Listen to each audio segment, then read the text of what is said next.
estudante! Continuando a semana de acolhimento do ciclo 3, quero lembrar que o PET 3 está disponível para download no site estudeemcasa.educação.mg.gov.br. Quem está conosco é o professor Alexandre Duarte, de Matemática. E nessa aula nós vamos retomar o tema estatística, que foi necessário para que os alunos pudessem resolver os exercícios do PET. Não é isso, professor? Isso mesmo, Bruna. Olá, tudo bem com vocês? Bom, então vamos retomar o tema de estatística do terceiro ano do ensino médio, do PET 2, tirando algumas dúvidas, mas primeiro vamos revisar alguns conceitos. Medidas de tendência central, o que é isso? Uma medida de tendência central é um único valor que te dá uma ideia de um conjunto de valores, ou seja, de um conjunto de dados. A mais conhecida é a média aritmética simples, ou simplesmente média aritmética, ou simplesmente média. Então, se falar média sem falar mais nada, você já sabe que é a média aritmética simples. E a maioria das pessoas conhece como se calcula a média. Somam-se todos os valores, no numerador ali x1 mais x2, ou seja, o primeiro valor mais o segundo até o último, e divide-se pela quantidade de valores. O símbolo costuma ser x com uma barra em cima. X barra, então, representa a média, e cada valor é x1, x2 e assim por diante. Mas só que, apesar de saber fazer essa conta, nem todas as pessoas têm um sentimento do que a média representa. Por exemplo, aqui nós temos uma família na qual o pai tem 3 cachorros, a mãe também tem 3 cachorros, a filha mais velha tem 2 cachorros, o filho do meio tem 2 cachorros e o caçula tem 1 cachorro. Vamos somar quantos cachorros temos no total? 3 mais 3 mais 2 mais 2 mais 1. Apareceu aqui no cálculo da média, no numerador. Média do número de cachorros por pessoa da família. 3 mais 3 mais 2 mais 2 mais 1, dividido pela quantidade de pessoas, que é igual a 5 pessoas. Isso vai dar 11 dividido por 5, que é 2,2. O que esse número nos diz? Se cada pessoa da família tivesse a mesma quantidade de cachorros, essa quantidade seria 2,2. Observem, pessoas, que isso é só uma referência. Não tem jeito de você ter 2,2 cachorros. É só para você ter uma ideia da quantidade de cachorros que tem cada pessoa, mais ou menos. Ou seja, algo entre 2 e 3 na média. E temos também o conceito de média aritmética ponderada, às vezes chamada simplesmente de média ponderada. Qual que é a diferença da média simples para a média ponderada? A média simples só leva em consideração os valores e a quantidade desses valores. A ponderada não. Além dos valores e da quantidade, nós temos também pesos associados a cada valor. Por exemplo, ali na fórmula, o x1 está associado com o peso P1. Nós vamos multiplicar o primeiro valor pelo primeiro peso, mais, no numerador ainda, o segundo valor pelo segundo peso, mais, e assim sucessivamente, até o último valor vezes o último peso, dividido pela quantidade de pesos. Ao contrário da média aritmética, a média ponderada não tem um símbolo padrão, então eu chamei ali de MP, média ponderada. Você pode me perguntar, Alex, mas por que divide pela soma dos pesos para manter certas propriedades da média? Por exemplo, a média está entre o mínimo e o máximo, inclusive, dos valores. Se os valores forem todos iguais, a média tem que coincidir com ele e assim por diante. Então vamos ver um exemplo. Vamos supor que você fez uma prova valendo 10 pontos e o professor colocou 10 pontos em cada questão. Mas como assim, Alex? 10 pontos em cada questão daria 40 pontos? Não, mas é que esse professor vai calcular sua nota final fazendo a média aritmética simples das suas notas em cada questão. Então ali, ó, questão 1, 2, 3 e 4, valor 10 pontos cada uma. O professor vai somar a sua nota em cada uma dessas questões e dividir por 4. Suponhamos que você tirou 8, 1, 6 e 7. 8 na questão 1, 1 na questão 2, 6 na questão 3 e 7 na questão 4. Bom, a média aritmética é simples, então, x barra, somando os valores 8 mais 1 mais 6 mais 7, dividindo pela quantidade de valores, dividido por 4, essa conta dá 22 por 4, que é 5,5. Então, repare que você ficou abaixo do 6. Só que digamos que esse professor reparou que ele fez uma questão 2 muito pesada, sem querer. A questão 2 estava muito difícil. E na hora de corrigir as provas, ele viu que quase todos da turma afundaram na questão 2. Então, esse professor decidiu fazer uma correção nessa nota, porque não achou a prova dele justa. Então, o que ele fez? Além do valor de cada questão e da nota, esse professor atribuiu um peso para cada questão. A questão 1 tem peso 3, a questão 2, que foi que ele errou a mão e ficou muito difícil, tem peso 1, a questão 3 tem peso 3, a questão 4 tem peso 3 também. Então, o que o peso faz? O peso, gente, tende a puxar a nota para ele, se ele for mais alto, ou afastar a nota, não, a média para ele, ou afastar, se ele for mais baixo. Então, o professor fez o quê? Colocou um peso menor na questão 2, que foi a questão que ficou muito difícil sem querer, e colocou pesos iguais, porém maiores do que 1, nas questões 1, 3 e 4. Vamos calcular então a sua nota agora como média ponderada das suas notas de cada questão. Vamos lá. Primeira nota vezes primeiro peso, 8 vezes 3, mais. Segunda nota vezes segundo peso, 1 vezes 1, mais. Terceira nota vezes terceiro peso, 6 vezes 3, mais. Quarta nota vezes quarto peso, 7 vezes 3, sobre a soma dos pesos, que é 3 mais 1 mais 3 mais 3. Aí, pessoas, esse professor foi esperto, hein? Colocou a soma dos pesos como sendo 10, para facilitar a conta. Muito bem.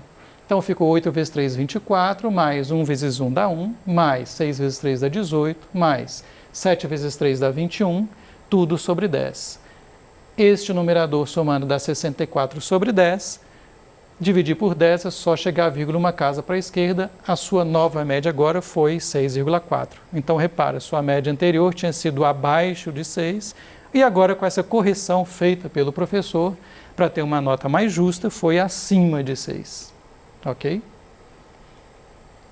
O que significa ponderar, gente? Ponderar é pesar, levar coisas em consideração. Bruna, você quer ler para nós o enunciado, por favor? Claro, vamos lá. É o PET 2, semana 1, exercício 5. Enem 2018, a questão. A Comissão Interna de Prevenção de Acidentes de uma empresa, observando os altos custos com frequentes acidentes de trabalho ocorridos, fez, a pedido da diretoria, uma pesquisa do número de acidentes sofridos por funcionários.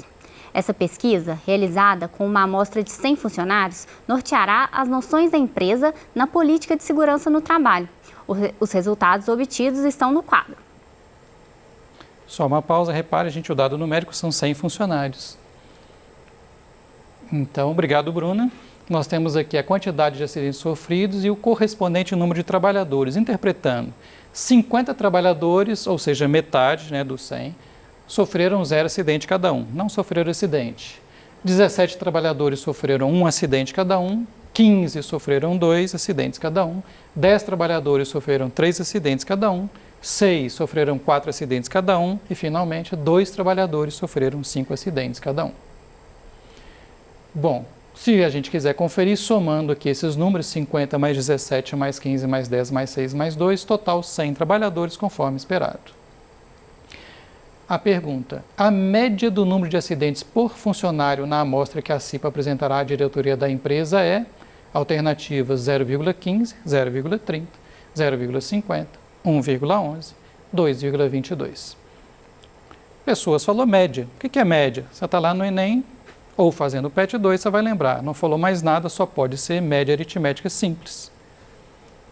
E como que calcula a média aritmética simples do número de acidentes? Você vai contar o número total de acidentes e dividir pelo número total de funcionários. Para fazer isso, o número total de funcionários nós já temos, o que está faltando nesta conta é o número total de acidentes. Bom, e como vamos fazer isso? Multiplicando em cada linha. Se 50 trabalhadores sofreram 0 acidente cada um, o total dessa linha deu 0. 17 trabalhadores com 1 acidente cada um, 1 vezes 17 dá 17. E assim por diante. 15 trabalhadores com 2 acidentes cada um, total 2 vezes 15, 30 acidentes. Na quarta linha, 3 vezes 10, 30 acidentes. Na quinta linha, 4 vezes 6, 24 acidentes. E na sexta linha, 2 trabalhadores sofreram 5 acidentes cada um, total 5 vezes 2, 10 acidentes. Somando estes valores, 0 mais 17 mais 30 mais 30 mais 24 mais 10, nós temos um total de 111 acidentes. Reparem que, como nós temos trabalhadores que não sofreram nenhum acidente, para efeito dessa soma, não precisava ter considerado aquela primeira linha, porque 0 vezes 50 vai dar 0 de qualquer maneira e a soma continua 111. Então agora é só dividir. A média do número de acidentes é total de acidentes por total de funcionários, 111 por 100. Como o denominador, felizmente, é 100, a gente chega a vírgula em cima, duas casas para a esquerda, 111 dividido por 100, 1,11, resposta alternativa D. Agora, pessoas, observe o seguinte, quando você está lá fazendo o Enem, o examinador que fez a questão sabe que você está fazendo o Enem. Então, em algumas situações, ele vai pensar o seguinte, quais são os erros mais prováveis que essa pessoa vai cometer? Por exemplo, algumas pessoas fizeram essa questão da seguinte maneira, somaram o número de acidentes ali naquela coluna simplesmente como estava, sem multiplicar, 0 mais 1 mais 2 mais 3 mais 4 mais 5 deu 15, somaram da outra coluna, o número de trabalhadores deu 100, ou então no enunciado está escrito 100, 15 dividido por 100 deu 0,15, achou como resposta a letra A. Não faz sentido, porque isso que está aqui nessa coluna não é o número total de acidentes, é o número de acidentes para cada quantidade correspondente de trabalhadores. Mas o que eu quero dizer é que quem fez isso errou feliz, achou a resposta. Se a pessoa, conforme a gente fez no exemplo, desconsiderar a primeira linha, não vai alterar a quantidade de acidentes sofridos, porque ali é 0, mas vai alterar o número de trabalhadores. Se a pessoa não considerar aquele número ali 50, na hora que somar vai dar 50 em vez de 100. Dividindo um valor pelo outro, 15 dividido por 50 dá 0,30. Também achou resposta alternativa B. Se a pessoa pensar assim, eu vou fazer um quociente do número total de acidentados pelo número total de funcionários. Bom, lembrando aqui da tabela, 50 trabalhadores não se acidentaram, tiveram 0 acidente. Como o total é 100, nós temos 50 como número de acidentados. Dividido pelo total de funcionários dá 50 sobre 100, que é 0,5, que é meio. E também achou resposta, alternativa C, 0,50. Mas isso não faz sentido, porque a definição da média de acidentes é o quê? O total de acidentes pelo total de funcionários. Por último,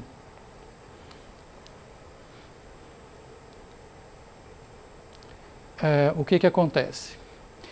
Se a pessoa tivesse desprezado a primeira linha, como nós já fizemos, e feito os produtos aqui, 1 vezes 17, 17, 2 vezes 15 dá 30, 3 vezes 10 dá 30, etc., 4 vezes 6, 24, 5 vezes 2, 10. Achou corretamente 111 acidentes, que é a soma do total de acidentes. Ao desprezar essa linha, não vai fazer diferença aqui no número de acidentes, porém vai fazer diferença no total de trabalhadores. E se ela dividisse 111 por 50, acharia a resposta 2,22. O que não faz sentido, porque quando você computa a média de acidentes numa empresa, você tem que levar em consideração todos os funcionários, e não somente aqueles que se acidentaram. Reparem que a resposta deu maior. Então, você não pode fazer isso numa empresa, você vai considerar para a média somente aqueles que se acidentaram, você tem que considerar todos, senão sua média vai subir muito. Fez sentido? Quer ler de novo, Bruna, por favor? Claro. Vamos lá, uma questão do Enem de 2017. Numa turma de inclusão de jovens e adultos na educação formal profissional, a média aritmética das idades dos seus 10 alunos é de 32 anos. Em determinado dia, o aluno mais velho da turma faltou. E com isso, a média aritmética das idades dos 9 alunos presentes foi de 30 anos. Qual é a idade do aluno que faltou naquela turma? Ok, obrigado, Bruna. Gente, matemática não é fórmula, é raciocínio. Então, vamos pensar antes de resolver. A turma só com 9 alunos, ela tem uma média de 30 anos de idade, porque um aluno faltou. Com os 10 alunos, a média é de 32, ou seja, uma média mais alta. Quer dizer que a presença daquele aluno elevou a média de idade da turma. Então, isso quer dizer o quê? Que a idade dele está acima da média da turma sem ele. Se a média da turma sem ele é de 30 anos e com ele é de 32, necessariamente ele tem mais de 30 anos. Com isso, a gente já eliminaria a alternativa A e a alternativa B, aumentando a nossa chance de acertar. Bom, vamos considerar a primeira turma sem esse aluno que faltou, a turma com 9 alunos. A média, como sempre, é a soma de todas as idades pela quantidade de alunos. nós já temos a média, que é 30, e nós já temos a quantidade de alunos nesse caso, que é 9.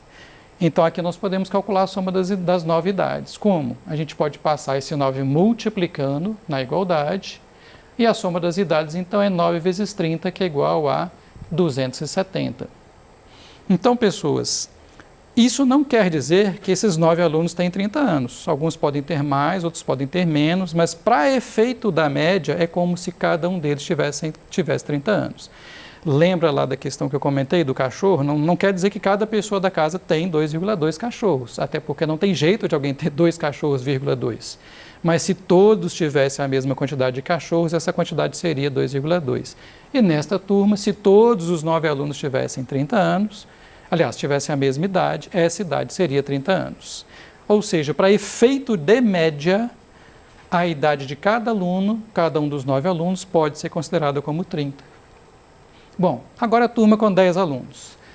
A média, de novo, é a soma das idades pelo número de alunos. Só que agora, a das 10 idades. A nova média com o aluno mais velho presente é 32. E nós vamos dividir a soma das 10 idades em 2 pedaços. A soma das 9 idades, que são os alunos mais jovens, né, na média, e o x, que é a idade do aluno que nós não conhecemos. Por que nós vamos fazer isso? Porque a gente já tinha calculado que a soma das 9 idades é 9 vezes 30. Então, de novo, para efeito da soma, é como se cada um dos 9 alunos tivesse 30 anos. Não tem necessariamente. Mas para a soma das idades é 9 vezes 30. Gente, ficou claro isso aí? Não quer dizer que cada aluno tem 30 anos. Mas a soma das idades é 9 vezes 30, apesar disso. Bom, então nós caímos numa equação. 9 vezes 30 dá 270, ficou 32 igual a 270 mais x sobre 10. Podemos passar esse 10 no denominador, dividindo. Vai ficar 320 igual a 70 mais x, 270 mais x. O 270 passa subtraindo, 320 menos 270 igual a x. 50 igual a x, ou seja, x igual a 50, alternativa D. Se você não tivesse conseguido fazer o problema dessa forma, é claro também que você poderia ter testado, né, uma das letras C, D e E para ver qual delas que chegaria na média 32. Nesse caso, você perderia mais tempo, mas é melhor do que perder a questão. Muito bem. E do Enem 2017, nós temos aqui uma avaliação de desempenho baseado também numa média de notas de uma pessoa. Se a média dessa pessoa for entre 9 e 10, a avaliação é excelente. Se for entre 7 e 9 é bom. Se for entre 5 e 7 é regular e assim por diante. Tem um determinado aluno que quer obter avaliação bom ou excelente para ele poder escolher as disciplinas que ele vai fazer. Só que, conforme eu mostro o quadro, ele não realizou ainda a prova da disciplina 1. Ele tirou 8 na 2, 6 na 3, 5 na 4 e 7,5 na 5. Porém, aqui tem o número de créditos, que vai funcionar como pesos, ou seja, essa nota vai valer mais ou menos conforme o peso dela.